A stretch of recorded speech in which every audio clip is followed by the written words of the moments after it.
My friend, welcome back to my channel. তোমাদেরকে video শুরুতেই বলছি, তোমরা হয়তো ভাবছো যে চোখটা দেখি কি বলছি।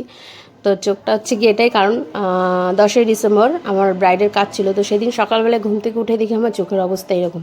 যাই হোক, এই অবস্থা নিয়ে সারাদিন আমি কাজ করা বা বাইরে বেরোনো। তো সেদিনকে কাজ, আমাদের ব্রাইডের টাইম ছিল 6টায়, টাইম দিয়েছিল। তো লোকালেই কাজ ছিল, যার জন্য বেশি আমাদের অসুবিধা হয়নি। আর ব্রাইডের বাড়ি চলেও এসেছি, যেহেতু সামনেই ছিল। আর ব্রাইড খুব মিষ্টি দেখতে ছিল। কিন্তু একটা জিনিসই বলবো যে যখনই তোমরা আপকামিং যে ব্রাইডরা আছো, তোমরা যে শাড়ি, জুয়েলারি, ব্লাউজ, যে ডিজাইনগুলো তোমরা চুজ করো, একটু বুঝে চুজ করবা।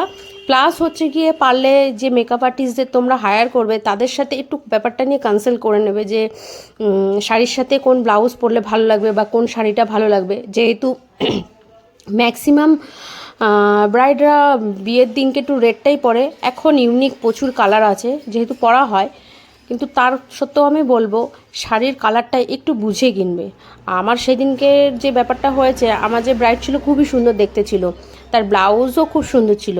প্রবলেম হয়ে গেছিলো, সে যে শাড়ির কালারটা নিয়েছিল, কালারটা সুন্দর, খুব একটা খারাপ না, কিন্তু তার গায়ে দেওয়া মাত্রই কালারটাতে তার গায়ের রঙটা একদমই চাপা লাগছিলো। মানে তোমরা হয়তো ভাববে যে দিদি তুমি সাজাতে পারোনি ভালোভাবে, তার জন্য মনে হচ্ছে, না একদমই না। কারণ আমার সাথে যারা ছিল সবাই হয়েছে। তো তোমরা যাই করো না কেন একটু বুঝে করো, আর কেমন হয়েছে একটু